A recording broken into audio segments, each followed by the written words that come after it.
more of them. Don't get so serious. When stockbrokers talk about blue chip investments, or hitting the jackpot, or cashing in their chips, they're using poker slang. Holy cat. To string along meant to stay in the game. And a player who'd had enough would simply throw in his hand and say, deal me out. That's pretty good. I got papers. Hey, bless your heart, Captain. Bless your heart. You don't need the kids for a couple of days. I'm bound to play all night. I'm bound to play all day. I'll bet my money on the ace and king. Who dare bet on the trade? The king's a layout from the top. Doo-dah, doo-dah. That's where I let my money drop. Oh, the doo-dah day. There's faro, poker, and 21. Doo-dah, doo-dah. For me to beat is only fun. Oh, the doo-dah day. I'm bound to play all night. I'm bound to play all day. I'll bet my money on the ace and king. Who dare bet on the trade?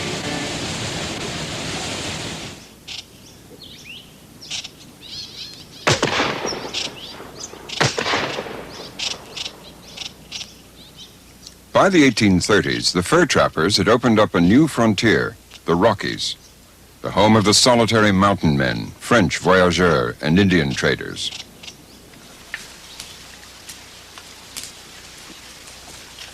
The fur trappers who hunted the highly prized beaver gave us similes like an eager beaver and to work like a beaver. Trading in valuable buckskins, earlier trappers had measured their wealth in bucks, a word that was later applied to the mighty dollar. But in the 1840s, there were easier bucks than fur trading. The secret was out. When we formed our band, we were all well manned to journey afar to the promised land. The golden ore is rich in store on the banks of the Sacramento shore.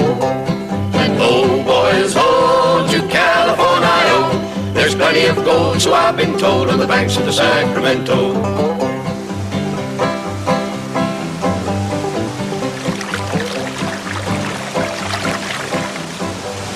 It all started in Sutter's Mill in 1849, and gold was discovered there. It was supposed to be a big secret, and it just got out and became a big bonanza, and people just came across country any way they could, every way imaginable.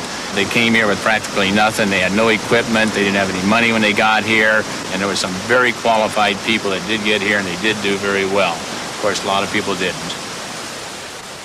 Henry Nielsen is a gold prospector in the 49er tradition. A lot of the phrases we use today come from the 1849ers. One of the best examples I can think of is a man that has a store at a good location with a good product, a lot of traffic going by, people want what he has, and he's just making all kinds of money. That's a gold mine. One 49er wrote, "Neither the Crusades nor Alexander's expedition to India can equal this emigration to California." Today, the only record of those days are the famous phrases, the faded photographs, and place names like Prompt Pay, Croesus Extension, Breadwinner, Gold Coin, Big Wampush, and We Got 'em. The gold is the most anywhere. We dig it out rich with a 9-ball. But where it's thick with spade or pick, we take out chunks as big as a brick. Then ho, boys, ho, to California. There's plenty of gold, so I've been told, on the banks of the Sacramento. In 1849, the New York Herald wrote that all classes of our citizens are under the influence of this extraordinary mania. Some Americans are still bitten by gold fever. I was working for an aircraft company at the time, and I decided maybe I'd rather do that, so I went out and tried it and found out I liked digging better than I did like turning nuts and bolts. I had this urge, I just had to just continue digging and panning. Even though I knew I was exhausted and tired and I was wet and I was hungry, but I just kept digging because I thought, boy, it's there. I'm going to get in the fast lane right now. Dave Elliott leads the life of an old-timer, digging in Alaska in the summer, drifting south to winter in California. I do tend to get a little people-starved.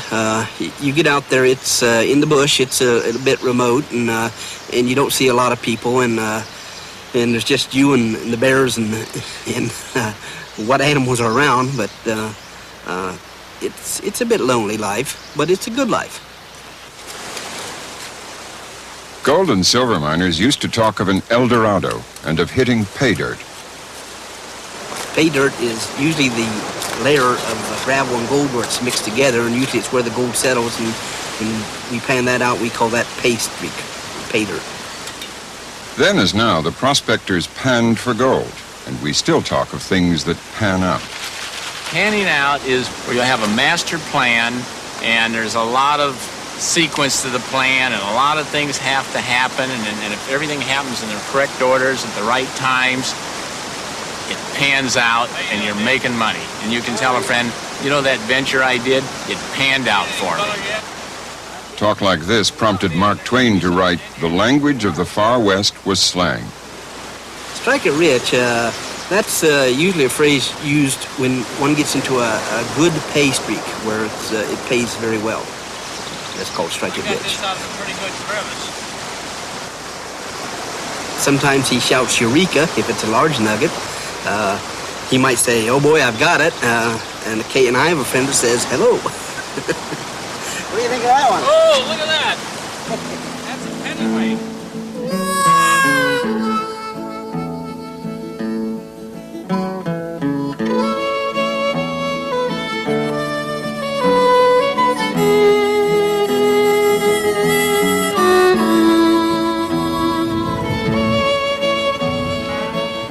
Cowboy itself is an Old English word which found a new meaning in the American West. But the main source of cowboy language was Spanish. For centuries, much of the Southwest was known as New Spain. This long-standing bilingual society gave us words like stampede, sombrero, and desperado.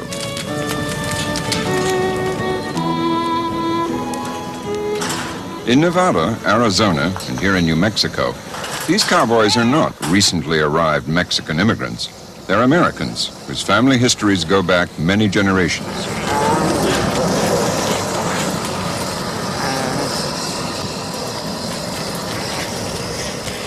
More at home in Spanish than English, they've been branding cows here for nearly 2 centuries. Well, basically, we use a lot of English because that's what's being taught in the schools. But we have so many people coming in and working for us that are Spanish descent from Old Mexico, and there's a lot of Spanish being spoken, a lot of mixture, a lot of English with a lot of Spanish in between, kind of 2 languages in one. This sort of mixed society is the frontier of language change.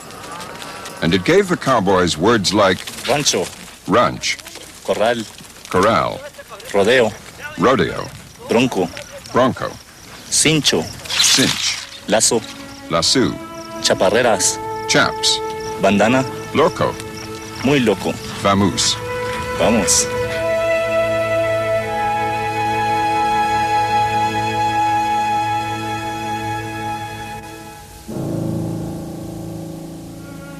But long before the Spanish Americans, there were the Indians of the West. When the Plains Indians met the intruding paleface, both sides attempted a pidgin English, ironically the source of tough guy shorthand. Phrases like, no can do, long time no see, poignantly inarticulate memorials to a tragic culture clash.